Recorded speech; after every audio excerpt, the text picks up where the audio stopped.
Donc je suis Chloé Bénard, je suis photographe et artiste. Donc ce qui m'inspire dans mon travail, ça va être la femme sur divers sujets. Donc le rapport au corps qu'on peut avoir, le rapport vis-à-vis des violences faites aux femmes, la question du genre, de l'identité. Il y a aussi tout un rapport à la nature qui me plaît depuis longtemps. Alors j'ai plusieurs projets importants que j'ai pu réaliser. Le premier, ça va être le livre qui s'appelle Anna. Donc c'est un livre que j'ai publié et auto-édité l'année dernière.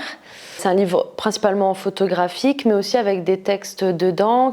Et dedans, en fait, on raconte une amitié, mais aussi on va forcément parler de la question de transidentité, parce que du coup Anna est une personne trans et je l'ai suivie pendant 5 ans pendant sa transition. Et après, l'objectif c'était oui, de partager notre histoire pour changer des points de vue, mais aussi pour aider d'autres personnes qui sont dans des questionnements ou qui ont besoin de modèles ou en tout cas de réponses. Donc ensuite, il y a un deuxième projet qui me tient à cœur, ça s'appelle Les Cons. Donc comme son nom l'indique, ça va parler plutôt de vagin. C'est des photos abstraites.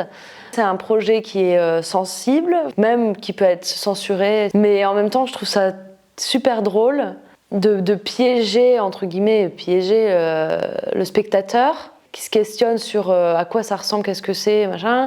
Et puis au final, quand il apprend que c'est un sexe de femme, il fait un pas en arrière. Et aussi une réappropriation de notre corps en tant que femme artiste, mais aussi en tant que femme dans le milieu de l'art et dans la vie en général. Donc en plus, ce projet-là, ce qui est intéressant, c'est que ce n'est pas moi qui va photographier, mais ce sont les femmes qui, après un manuel d'utilisation, vont m'envoyer des photos. Tout ça est fait de manière anonyme et moi ensuite je les retravaille en post-prod avec un traitement qui m'est propre pour en faire après une expo collective évolutive.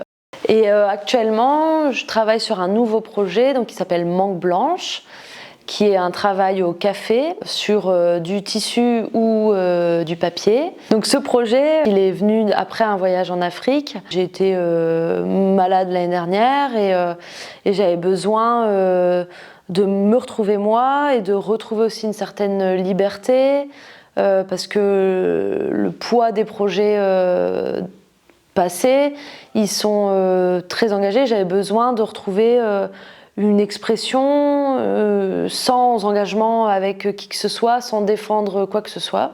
C'est plein de procédés, enfin de process en tout cas différents, c'est beaucoup d'expérimentation.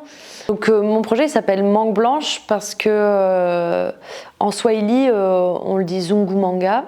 Et la mangue là-bas, donc la mangue blanche qui n'existe pas vraiment mais qui est mangée, en fait c'est la mangue acide, qui n'est pas encore mûre.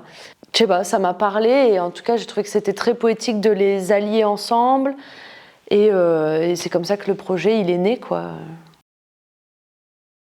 Alors mon travail principalement il est diffusé sur les réseaux sociaux, sur mon site internet.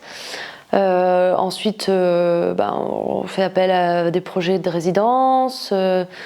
J'envoie aussi des dossiers en galerie et après il y a des expos ici qui se passent sur la région et donc là on est venu me chercher pour une expo autour de l'abstraction et donc là je suis exposée à Tourcoing dans une usine avec d'autres artistes. Je trouve ça chouette d'avoir entre guillemets ce pouvoir-là par le biais de l'art, donc ça peut être choquant, ça peut être aussi de manière très douce. Ça peut être de manière ludique, ça peut être de plein de manières différentes. Tu peux arriver à faire, c'est peut-être juste utopique de ma part, mais en tout cas tu peux essayer de faire changer les choses et changer les esprits. Et je pense que ça, je pense qu'il y a presque que les artistes qui peuvent le faire en toute liberté sur plein de sujets.